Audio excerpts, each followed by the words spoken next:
Soccer Sisters, Emily's Wish. Written by Lindsey Rodriguez, illustrated by Graham Nahikian. To my sister Emily, I always wanted a sister. Dear readers, my name is Lulu, and I always wanted a sister. Instead, I had a bunch of brothers. By the time I turned 16, I finally had a little sister. Her name is Emily, and she's the coolest. Years later, I left home. Before I left, I gave Emily an enchanted charm full of sisterly magic. Whenever she needed me, all she had to do was make a wish, and I'd be there. Thank you for reading Soccer Sisters, a special story from the Tales of Loved Ones collection. The end. Thank you, friend.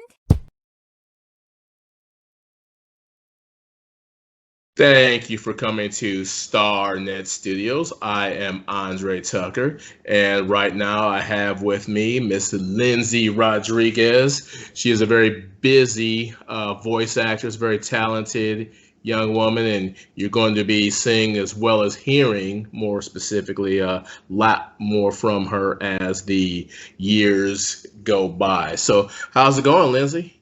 I'm doing pretty good. How are you?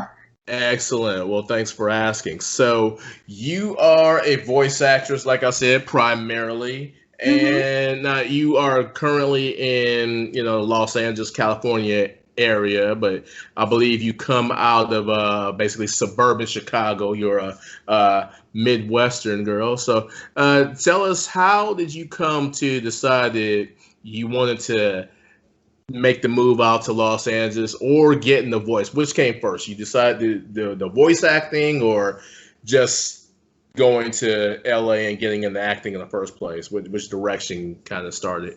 I think I always knew that I wanted to do voice acting primarily. I was pretty much open to any work that people would give me, but I've loved cartoons since I was little. Fun story, when I was a little girl, it was just me and my mom, and she would play a VHS, I'm kind of dating myself, but a VHS version of Disney's Beauty and the Beast, and we'd watch it over and over and over again. So I started memorizing the lines and singing along, so I think I knew from a very young age that I wanted to do voice acting. Okay, so Belle was one of your inspirations, I guess. Who were some of your other characters, whether it be Disney or anyone else that you might have seen? Like, I like to work on something like that, whether it be cartoons or anything else. Who did you see? Oh my gosh, I'm such a cartoon head. Well, obviously, I watched Disney cartoons, Nickelodeon, and Cartoon Network, I think, were the main three. I was really into Johnny Bravo, Dexter's Laboratory, and what was it called? Powerpuff Girls. Yeah, Dexter's Laboratory, I thought it was always funny when Dee Dee would come into the room and Dexter would be like, Dee Dee, you stupid sister, get out of my laboratory. It was really fun. But I was also really into, Nickelodeon, like Rocket Power, SpongeBob. My brother's a huge SpongeBob fan, but any of the Disney princesses, I think, they really hold a special place in my heart. Those are my favorite. Okay, but I guess Belle's number one for you right now, since that's the one that kind of stands out in your head. Yeah. Well, actually, it was the first movie I've ever seen, so it'll always hold that place. But I think my favorite princess is Pocahontas. Okay. Yes. All right. Well, all good movies. Yeah, Pocahontas, and and I know they're not officially princesses, but I mean the Disney princess canon, so to speak. But I know Frozen is definitely, you got Anna and Elsa. Those are very much staples of the Disney world. So lots of good stuff out there. Oh yeah, it's funny that you mentioned that, because when I saw Frozen again, it just reignited my love for all that stuff, because I kind of went away for a while, but after seeing that, I was like, yes, Disney is back.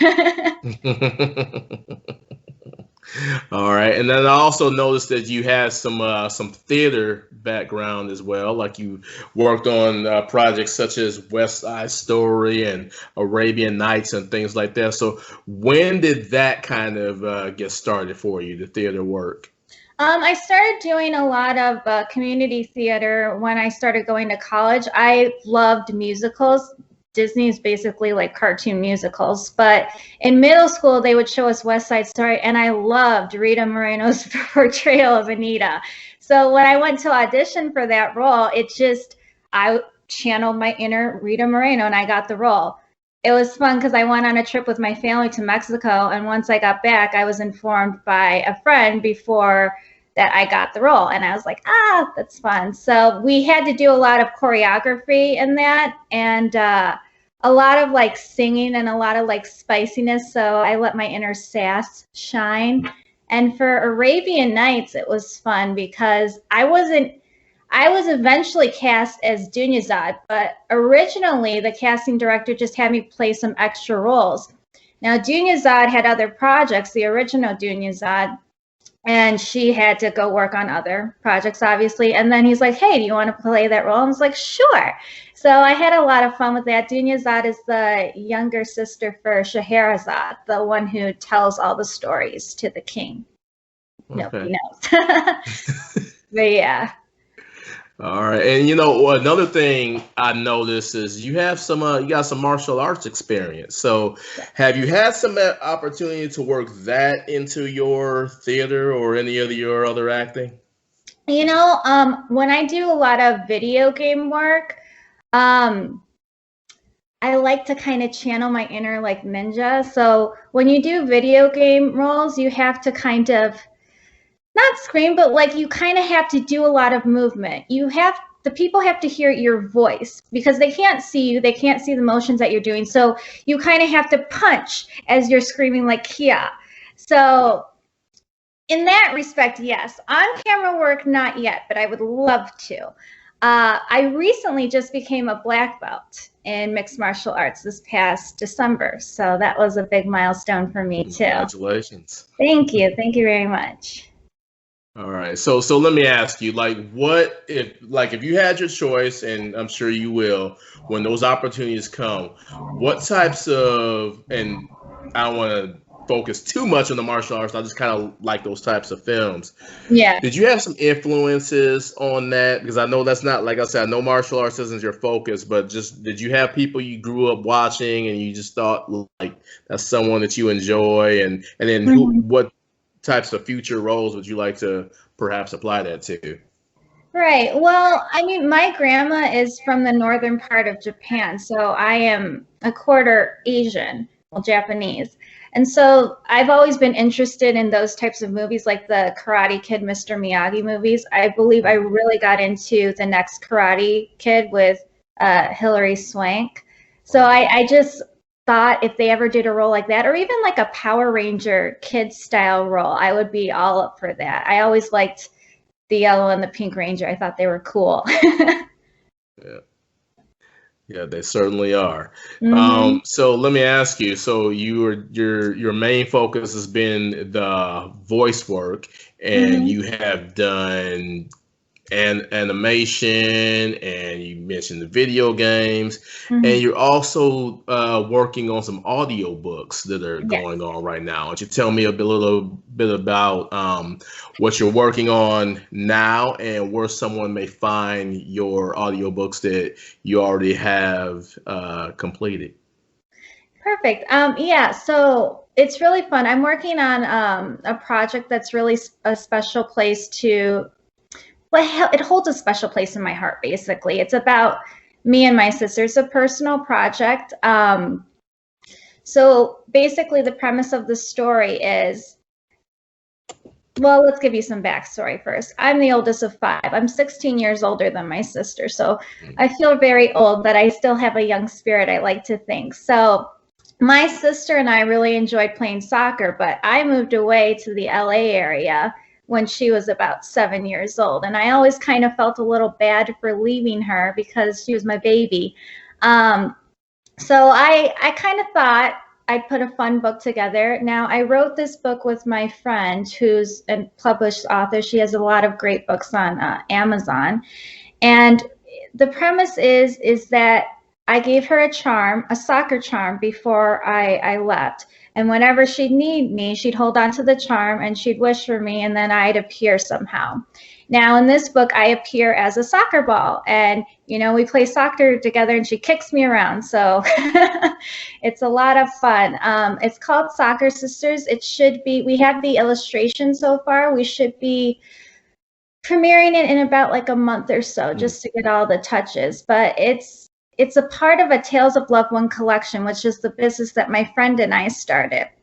And we like to write stories about people that are special to us, our loved ones. We also have an option for anybody who wants to write about somebody that's special to them or your own loved one to submit a story, and we'd love to help you work on creating a children's book, an audio book. We also do sing-alongs and lots of fun merchandise. So be sure to check us out there. We'll have the site running in about a month. It's called Tales of Loved Ones, and we spell it L-U-V-D, so T-A-L-E-S-L-U-V-D.